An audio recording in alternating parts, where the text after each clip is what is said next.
안녕하세요. 안녕하세요. 잘 지내셨어요? 네. 오늘은 금강경에 물들다 23번째 시간입니다. 이 무득무설분을 가지고 사실은 4번의 강의를 했습니다. 4번이나 무득무설분을 했었던 이유는 다른 것 때문이 아니라 득, 그리고 설의 주제가 뭐냐면 법인데, 이 법이라고 하는 것이 불교에 있어서는 굉장히 중요한 역할을 하기 때문에 이 법이라고 하는 것이 얻을 바가 있는지 설할 바가 있는지 이 부분에 대해서 공부를 하려면 법에 대해서 좀 자세히 볼 필요가 있었어요. 그래서 우리가 공부를 했는데, 사실은 이 금강경을 공부를 하는 이유도 금강경 속에 법이 들어있기 때문에 그렇습니다. 그러면은 금강경은 어떤 법인가? 금강경은 안심법문이다, 이렇게 얘기할 수 있어요. 그럼 금강경을 공부하면 어떻게 되는가? 안심한다. 마음이 편안해진다. 편안해진다. 지난 시간에 제가 이런 얘기를 했어요. 어떤 얘기를 했냐면, 윤회라고 하는 건 죽어서 지옥 가는 게 아니라 우리의 마음이 편했다가 불편했다가 편했다가 불편했다가 끊임없이 변화하는 것에 사로잡혀 있는 상태. 그러니까 끊임없이 변화하는 마음에 끄달려 다니는 상태.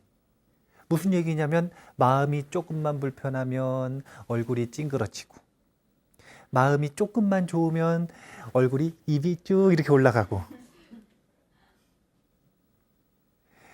마음에 이렇게 끌려다니는 상태를 뭐라고 하는가? 윤회라고 하고, 경험이 변화하는 것과 상관없이 그것은 그것이고 마음은 편안한 것, 이게 뭐냐면 안심이죠. 이 안심을 열반이라고 한다. 안심하지 못하는 건 4가지 상 때문이라 그랬는데 기억이 나세요? 아인중수, 아상, 임상, 중생상, 수자상. 그런데 육상이 돼버렸죠. 거기에 법상과 비법상이 더해졌습니다. 그래서 육상을 버리고 어떤 마음으로 나아가야 된다 그랬죠? 그게 바로 안심의 구체적인 모습인데, 안심은 4가지 마음이라 그랬어요. 우리가 육상을 버리고 어디로 나아가야 되는 거냐면 사심으로 나아가야 돼요. 이 사심은 다른 이름이 뭐냐면 금강심이에요. 이 금강심이 바로 금강경에서 말하는 안심입니다. 4가지 마음은 광대심, 제1심, 상심, 부전도심입니다. 사심은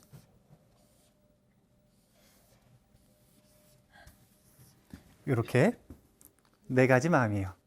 그래서 우리가 그냥 안심해라, 구하는 바 사라지면 안심이다, 그냥 이렇게 말하고 끝나는 무책임한 금강경이 아니라, 그래서 구하는 바가 구체적으로 어떻게 하면 사라지는지, 어떤 마음을 구체적으로 닦아야 되는지를 자세하게 언급을 하고 있는 거예요.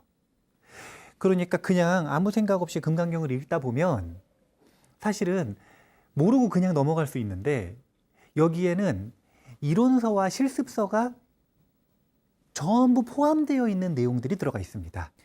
반복적으로 묘행무주분에서 처음으로 무주의 실습 방법을 이야기를 했던 것처럼, 의법출생분에서도 역시 광대심과 제1심을 연습하는 실습 방법을, 이게 뭐냐면 명상기법을 딱 명확하게 어떻게 명상을 해야 된다라고 이야기를 하고 있어요.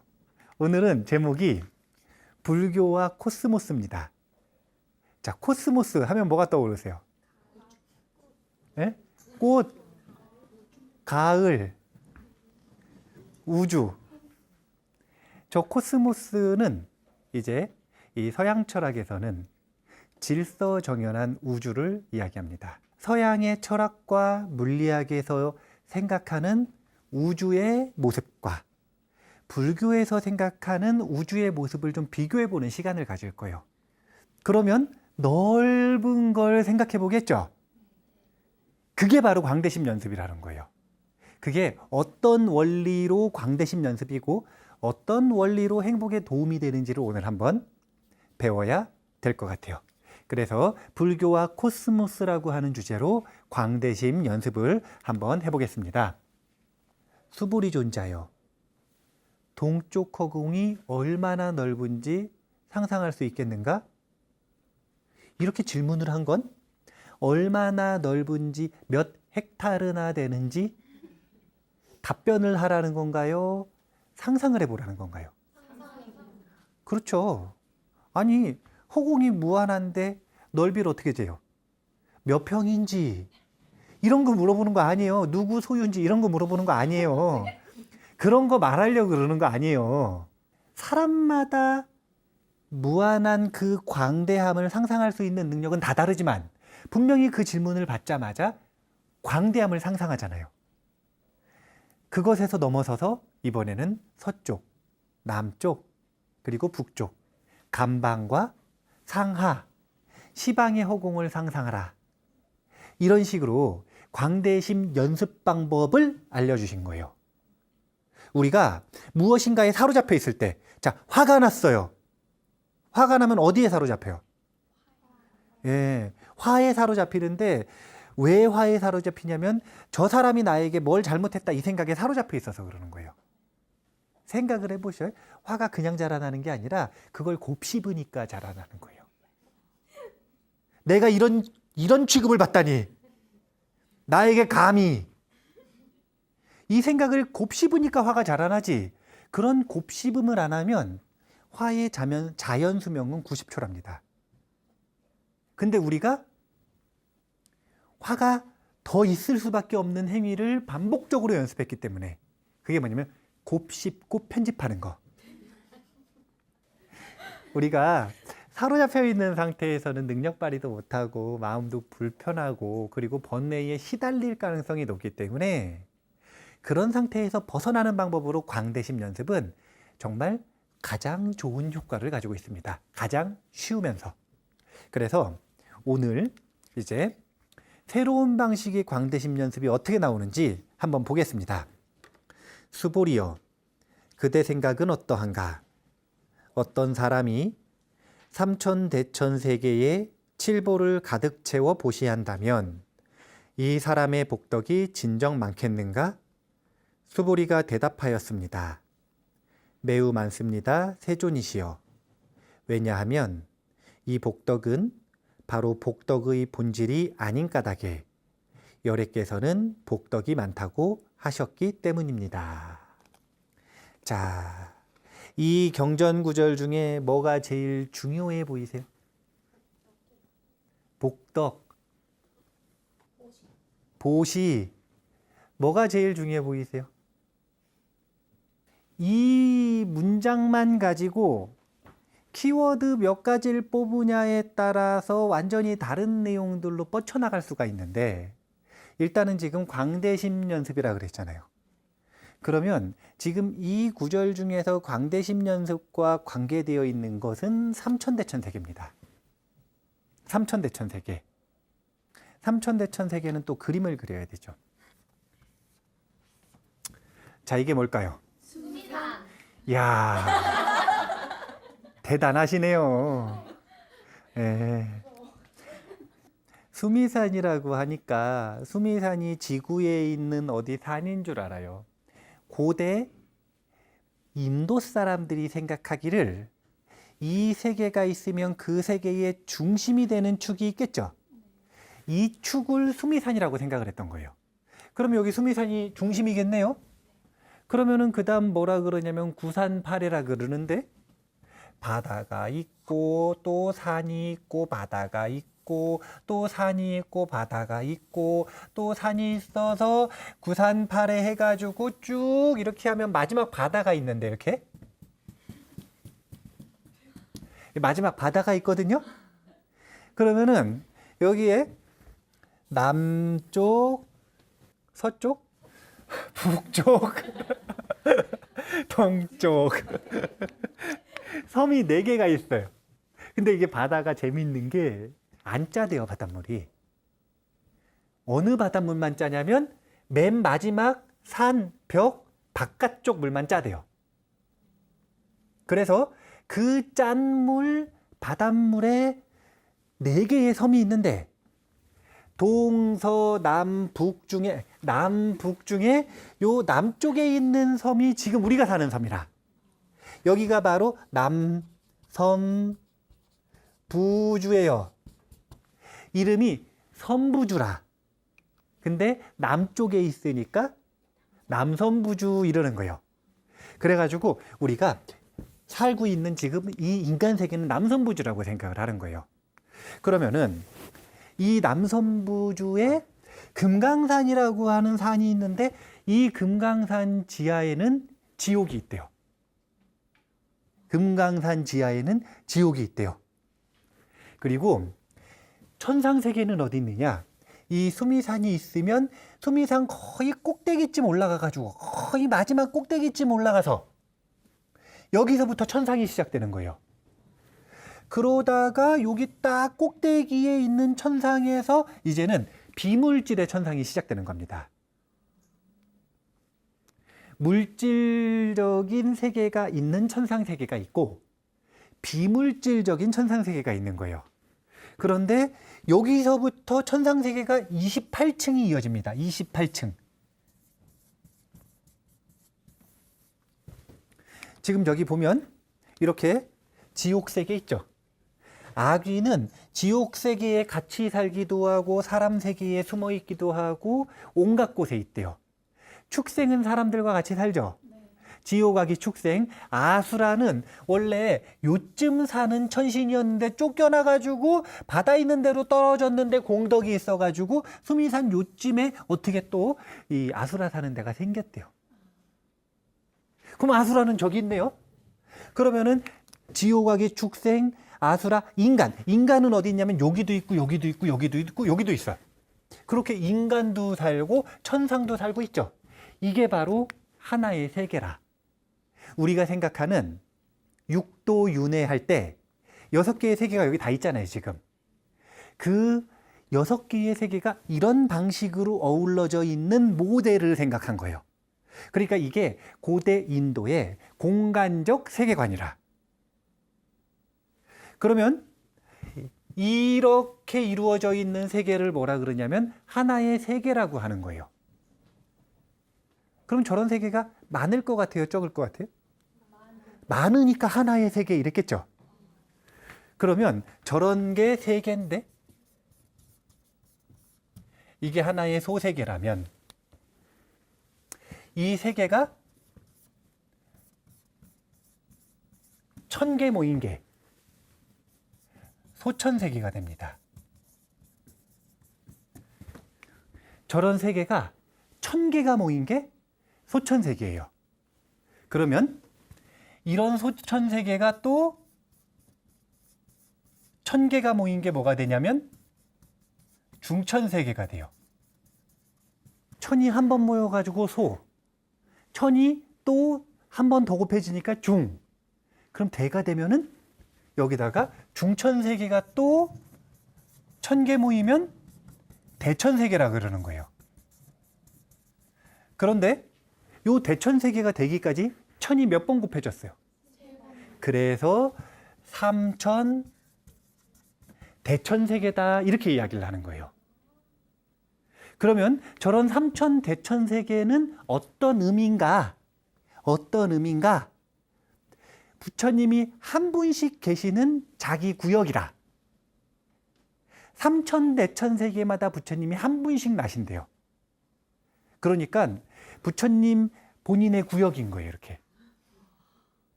그렇다는 건 저런 3000 대천세계가 하나라는 걸까요? 많다는 걸까요? 왜냐면 부처님은 무한하다 그랬으니까. 저런 3000 대천세계가 무한하다. 이런 공간적 세계관을 가지고 있던 게 고대 인도 사람들, 그리고 불교에서 이렇게 정리를 하고 있는 겁니다. 그러니까 1000 곱하기 1000 곱하기 1000은 10억이라. 10억. 10억 개의 세계를 한 부처님이 감당할 수 있는 거예요. 그리고 그런 삼천대천 세계가 무한하다. 그런데 이게 아마 이 천문학에 관심이 있는 분들은 겹쳐 보이는 것들이 있을 거예요. 아주 묘한 게, 자, 봐보세요. 수미산이 있어요. 수미산이 있어요. 그 다음에 구산팔해죠. 그럼 산이 9개라는 거잖아요. 자, 봐보세요. 수금, 지화, 목토, 천, 해, 명 9개. 아니, 그거 보고 저렇게 됐다는 게 아니라 비슷하다 이거예요. 재밌지 않아요? 태양을 중심으로 해서 태양계가 보면 구산팔해.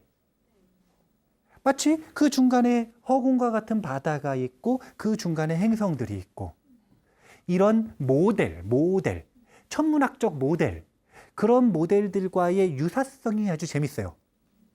그 다음 또 재밌는 게 뭐냐면, 그래가지고 어디야? 여기가 지구라고 생각을 하는 거죠. 그러니까 자, 여기가 지구라고 생각을 하면, 그래가지고 이렇게 모여있는 세계를 뭐라 그러냐면 태양계라 그러잖아요. 그런데 천문학에서 보면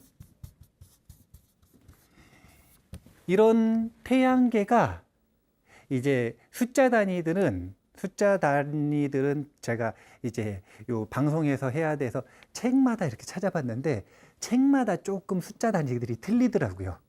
그래서 그냥 이제 복잡하지 않게 한 1000억 개, 천억, 좀 많이 쓰죠. 한 1000억 개, 이런 태양계가 한 1000억 개 있으면 은하계라고 한대요. 이런 은하계가 한 1000억 개 있으면 은하단이라고 한대요. 이런 은하단이 한 1000억 개 있으면 우리우주라고 합니다. 이게 보면 지금 1000개를 곱했는가 1000억 개를 곱했는가 이 숫자만 다르지, 어디서는 수십억 개라고도 얘기를 하고 또 어디서는 수천억 개라고도 또 얘기를 해요. 그래서 복잡하지 않게 1000억 개라 그랬는데, 숫자를 몇을 곱하든 상관없이 여기서 이렇게 곱했죠. 그래서 그 다음 차원이 나왔죠. 여기서 이렇게 곱해가지고 그 다음 차원이 나오죠. 여기서 이렇게 곱해가지고 우리 우주 3천 대천 세계가 나왔죠. 이런 계층적 구조, 이런 계층적 구조를 과연 나사는 어디서 참고를 했을까? 왜냐면요, 사실은 태양계라고 하는 게 실제 할까요? 만들어낸 개념일까요? 개념이잖아요. 개념으로 정리를 한 거 아니에요. 원래는 그냥 무한한 우주 아니에요. 이 무한한 우주를 관측을 하다가 어떤 개념 틀을 가지고 정리를 해낸 거잖아요. 그러면 어디서 참고를 했겠느냐 이거예요. 원래 과학이라고 하는 건 이 철학이나 종교가 조금 광대한 걸 생각하지만 조금 약간 보면 철이 없잖아요. 철이 없다는 게 무슨 뜻이냐면 검증은 안 하고 너무 상상력이 넓어가지고 검증이 안 되는 얘기를 막 하는 것처럼 느껴진단 말이에요. 그러면 그 넓은 관점과 약간 철없는 그 상상력을 누가 검증을 하면서 실험을 해나가는 거냐면 과학이 해나가는 거거든요. 그러니까 과학이라고 하는 건 넓은 청사진을 참고를 해야 되는데, 그 청사진으로 뭘 참고했겠는가? 이 유사성, 이 계층적 유사성. 이 얼마나 재밌습니까? 그래서 저 우리 우주가 지금 이 천체 물리학에서는 하나만 있다 그럴까요? 많다 그럴까요? 무한히 많다 그럽니다.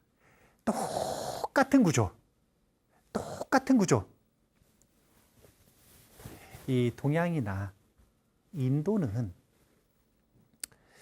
인간의 지성과 인간의 문화가 종교에 의해서 억압받은 적이 사실은 많이 없어요. 그런데 서양 같은 경우에는 사실은 근현대 철학들이 그리스 철학과 크게 수준이 차이가 나지 않습니다. 왜냐하면 그 중간을 뭐라고 하냐면 중세 암흑기라고 하잖아요. 그런데 지구는 둥글다. 요즘은 이게 당연해요, 안 당연해요? 근데 예전엔 당연했을까요, 안 당연했을까요? 지구가 평평하다고 생각을 했단 말이에요. 근데 이게 무슨 뭐 이 갈릴레오 갈릴레인가요? 그리고 그 대항해 시대를 연 사람이 콜럼버스인가요? 이런 사람들에 의해서 증명이 됐다고 생각을 하지만 사실은 그리스 철학 때 이미 상상을 하던 거예요. 그리스 철학에서는 이미 지구는 둥글다고 생각을 했어요. 철학자들은. 그래서 그걸 기본으로 해서 천문 모델을 만든 겁니다. 그런데 이 연구가 끊긴 거죠, 중간에. 사실은 그 이전에 그리스 철학에서도 이런 천문적인 지식들이 있었어요. 하지만 저런 지식들이 인간 주도하에 우주가 연구되는 게 싫었을 뿐이지. 꼴배기가 싫은 거예요. 사람이 많이 알면 복종을 잘 안 하거든요. 알면 알수록. 그러니까 싫은 거라. 자기만의 문화를 만드는 게. 그래서 저렇게 이 물리학, 그리고 천문학, 그리고 천체물리학, 신물리학, 화학, 이런 여러 다양한 과학 분야들에서 사실은 이 불교적인 영향들을 많이 받는 경향들이 있어요. 불교적인 영향들을. 그렇기 때문에 요즘에도 공공연하게 이제 이 티베트 불교의 수장인 달라이라마 존자와 그리고 각 분야의 요 과학자들 최고 전문가들이 반년에 한 번 정도 주기적으로 모여서 포럼을 한다 그럽니다. 근데 말이 포럼이지. 뭘 하는 거냐면 과학계의 수장들이 와서 본인들이 학계에서 연구한 결과 있죠. 그 결과를 공유를 하는데 공유를 하는 게 뭐냐면은 달라이라마 존자한테 얘기를 하는 거예요. 이러이러한 결과물들이 있었고 연구 성과가 있었다. 그러고 나면 달라이라마 존자가 이렇게 듣다가 불교적인 관점을 가지고 이야기를 딱 해주는 거예요. 그러면 그것이 그동안 연구를 했었던 연구 결과에 이건 객관적인 자료인데 이것이 어떤 의미를 가지고 있는지 의미를 분석해내는 것일 수도 있고 그게 아니라 다음 연구의 실마리를 찾기도 하고 이런 모임이 한 번 이루어지고 끝난 게 아니라 지속된다라는 건 이 과학계의 수장들, 학자들에게 도움이 되니까 그렇겠죠. 이런 연구 모임들이 공공연히 이루어지고 있어요. 과학과 종교는 서로 사이가 좋을까요, 안 좋을까요? 안 좋다고 생각을 하죠. 예, 근데 불교하고는 사이가 좋아요. 불교하고는 사이가 좋아요. 우리가 착각하면 안 돼요. 그래서 얼마나 사이가 좋습니까? 똑같잖아. 태양계 세계, 은하계 소천세계, 은하단 중천세계, 우리 우주 대천세계, 세 번 모였으니 삼천대천세계. 이런 삼천대천세계가 무한하다. 자, 이제 지금 삼천대천세계가 무엇인지를 배워봤죠? 자, 그럼 이 배운 내용을 바탕으로 해서 문장을 다시 읽어보죠. 수보리여, 그대 생각은 어떠한가? 어떤 사람이 삼천대천세계의 칠보를 가득 채워서 여기까지만. 자, 칠보가 뭐냐면 보석이라. 7가지 보석인데 7가지 보석이라고 하면은 너무 상상하기 어려우니까 다이아몬드를 가득 채워서. 자, 이렇게 문장을 바꿔볼게요. 자, 다시 한번 상상을 해보는 거예요. 그대 생각은 어떠한가? 어떤 사람이 삼천대천세계에 다이아몬드를 가득 채워서. 안 되겠다. 지금 보니까 다이아몬드에 사로잡혔어요. 그래서 삼천대천세계는 상상을 못하는 것 같아요, 지금. 자, 이거 다이아몬드 빼고. 자, 그대 생각은 어떠한가? 어떤 사람이 삼천대천세계에. 자, 삼천대천세계를 한번 상상해 보는 거예요. 근데 방법이 달라졌죠. 동쪽 허공이 무한한가? 이것과는 방법이 달라진 거예요. 어떻게 달라졌냐면 개념을 썼죠. 수미산이 있고 구산파래가 있고 우리가 사는 이 세상은 남선부주인데 천상이 28층이 있고 이런 세계가 하나의 세계고 이런 게 1000개 있으면 소천, 그게 또 1000개 있으면 중천, 그게 또 1000개 있으면 대천세계, 그래서 삼천대천세계. 소천세계, 중천세계 이런 거 못 알아듣겠으면 요즘 말로 하면 태양계가 하나 있는데 그 태양계가 한 1000억 개 있으면 은하계, 은하계가 또 그 정도 있으면 은하단, 이런 은하단이 또 그 정도 있으면 우리 우주. 그 우리 우주에 가득 채워서 지금 다이아몬드를, 그러면 다이아몬드에 집중하지 마시고 그 공간을 상상하기가 조금 더 용이해요? 아니면 어려워요? 이게 광대심 연습의 새로운 방법이라는 거예요. 우리가 광대심을 연습하는 방법은 여러 가지가 있어요. 직관을 쓰는 방법과 논리 개념을 쓰는 방법. 그런데 왜 이런 다양한 방법을 알려주시느냐? 이게 바로 금강경이 실전설법이었다라는 걸 알 수 있는 내용이에요. 금강경이 만약에 산에서 연구하는 스님들끼리 결집을 했으면 이런 다양한 근기를 고려한 방편들이 들어가 있을 리가 없죠. 그런데 실제로 광장에 나가서 설법을 할 때, 자, 우리 동쪽 허공을 상상해 봅시다. 그랬더니 누군가는 상상을 하는데 누군가는 멍하니 아무 상상도 못 하는 거예요. 그럴 수 있어요, 없어요? 있죠. 네. 그런데 또 반대로 그래가지고 고민을 했단 말이에요. 이런 세계가 있고 이렇게 세계가 있고 이렇게 세계가 있고, 왜냐면은 그 당시에는 인도 사람들은 저 공간적 세계관이 익숙하니까 그것을 비유로 끌어다가 저걸로 관상을 하게끔 만든 거예요. 근데 요즘 시대에는 소천세계, 중천세계, 대천세계가 익숙해요. 태양계, 은하계, 은하단, 우리 우주가 익숙해요. 그렇죠. 코스모스 다큐멘터리 보라니까. 거기 보면은 나오잖아요. 영상으로 이렇게 해가지고. 책도 있잖아요. 책도. 코스모스 읽어보셔요. 꽃이라고 생각하지 말고 코스모스를 읽어봐야 돼요. 그래, 저런 문장이 익숙하잖아요. 단어가. 그래가지고 제가 이 시대에 걸맞는 새로운 비유로 갖다가 같이 연결을 해서 배대를 해드리는 거예요. 어떤 사람은, 그런데 정말 흥미로운 건 이런 게 복잡하다고 생각하는 사람도 있어요. 오히려 무한한 허공을 관상하는데 저런 개념을 쓰는 게 복잡한 거라. 그냥 나는 차라리 동쪽 허공도 말고 허공을 관상하라 그러면 쉽게 관상이 된다 이거예요.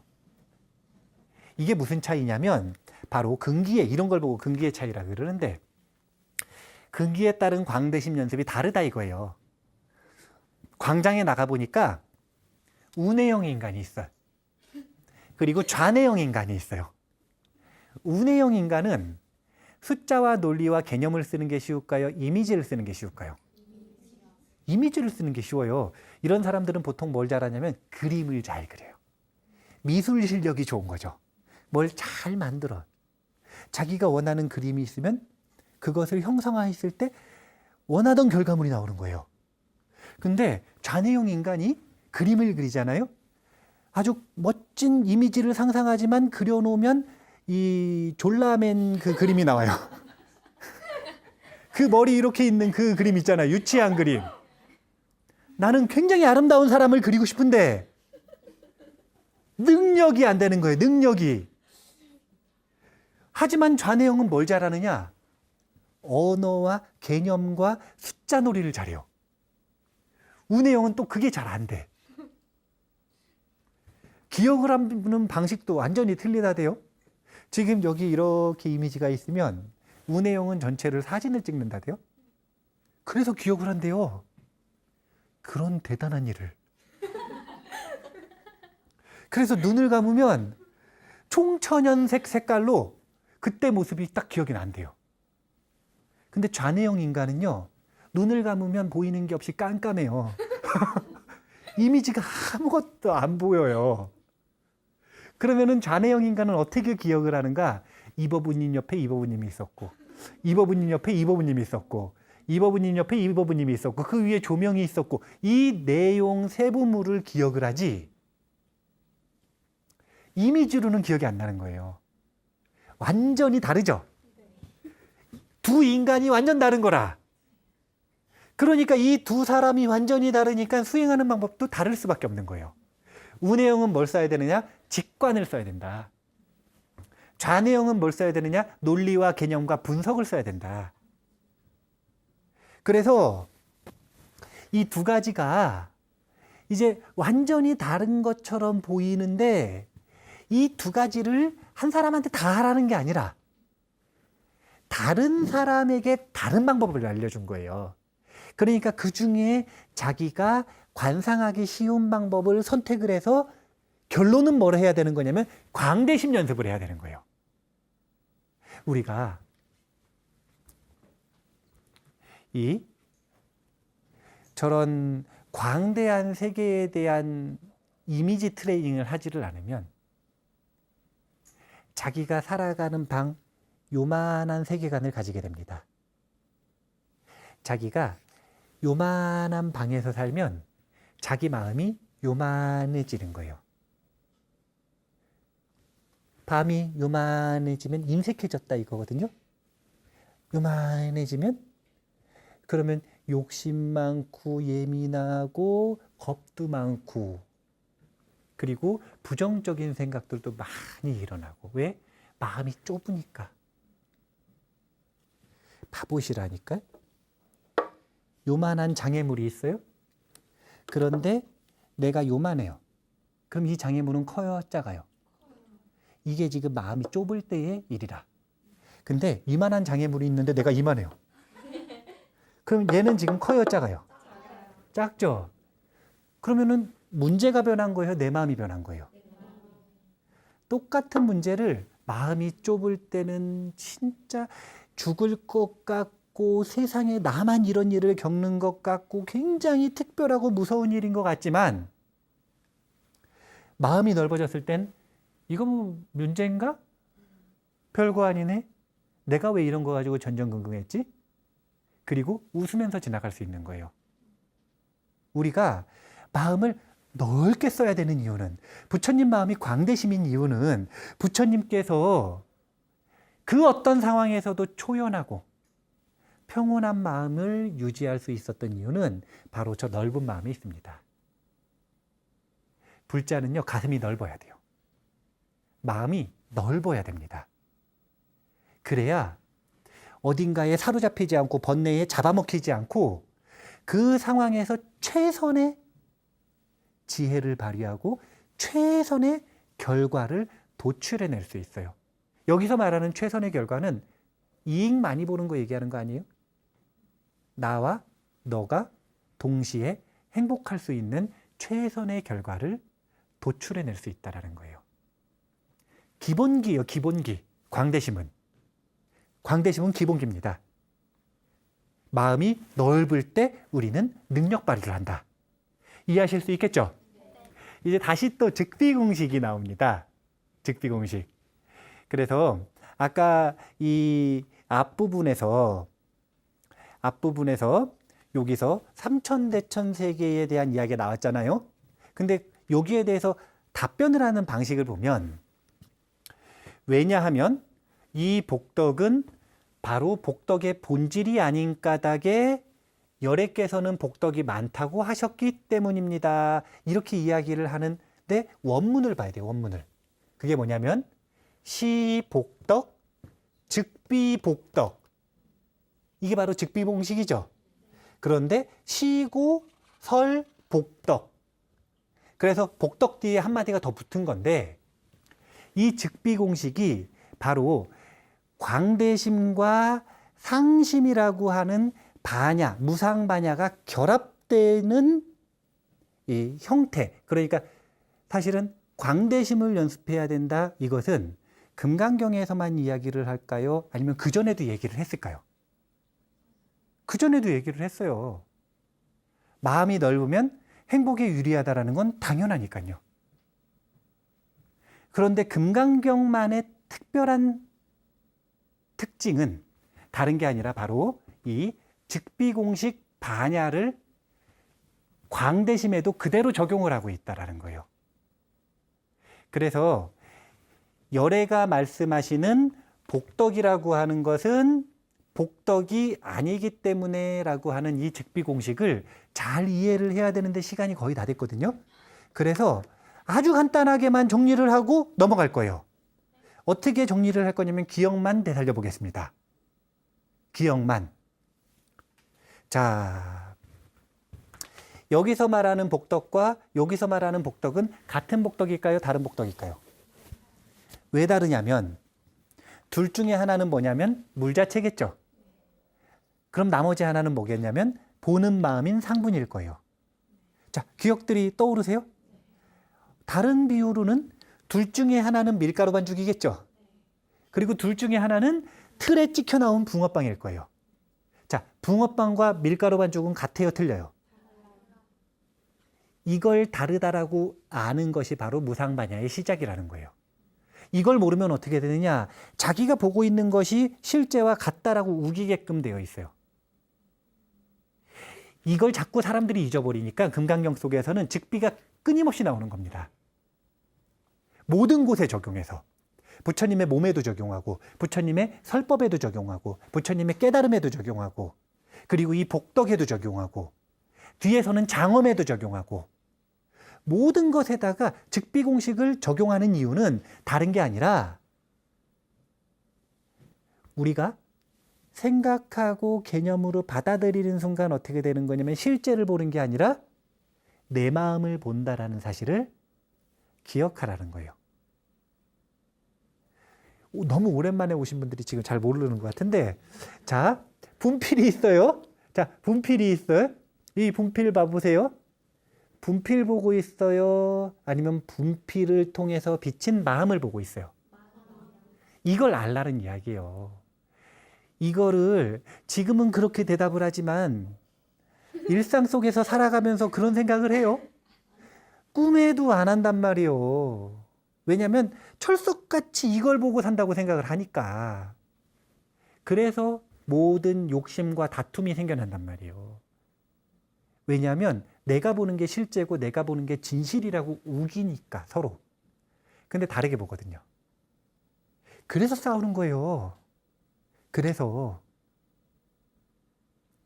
상이 진실이 아니라고 하는 것을 사람들이 모르니까 반복해서 즉비공식으로 금강경은 반복해서 이야기를 하시고 있다라는 것을 우리가 꼭 기억을 해야 되고요. 이런 내용들을 잘 이해를 하려면 마음이 광대해야 돼요. 그래서 이제 화가 나면 어떻게 한다고요? 우내영은 동쪽 허공을 관상하세요. 그럼 좌내영은 이제 어떻게 해야 될까요? 그렇죠. 삼천대천세계를 관상해야 되는 거예요. 삼천대천세계를 처음부터 다시 해보는 거예요. 세모를 그려.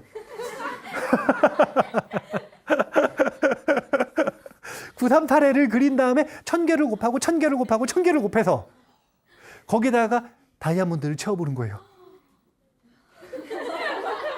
벌써 우울한 마음이 사라지죠? 우리가 이렇게 우내영이든 좌내영이든 분명히 금강경 속에 명상기법이 들어가 있다는 걸 아셔야 되고 저 방법을 가지고 실습을 할 때 우리가 살아가는 면전의 공간감이 내 마음의 공간감이 요만한 세계에서 이만한 세계, 이만한 세계, 이만한 세계로 넓어질 수 있다라는 것을 알아야 됩니다. 시야가 이래 넓어야 돼요. 그래야만 우리가 이제 밤에 잠잘 때 창피해서 이불을 걷어찰 만한 그런 실수를 안 할 수 있고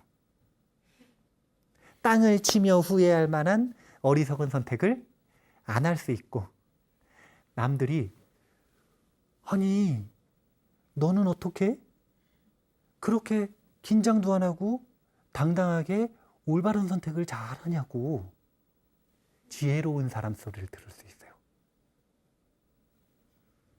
지혜로운 사람 소리를 들을 수 있어요. 금강경을 자주 반복해서 읽으시면서 묘행무주분 그리고 의법출생분 부분에서 광대심 연습이 나왔다는 걸 꼭 기억하시고 그때마다 코스모스를 관상하는 겁니다. 우리가 그렇게 반복해서 연습을 한다면 아마 금강경을 읽을 때마다 매일매일 마음이 조금씩 넓어지지 않겠는가? 그렇게 조금씩이라도 부처님 마음을 닮아가지 않겠는가? 그렇게 기대를 해봅니다. 자, 그러면 다음에 공부할 때까지 안심하시고 오늘 공부를 이만 마치겠습니다. 감사합니다.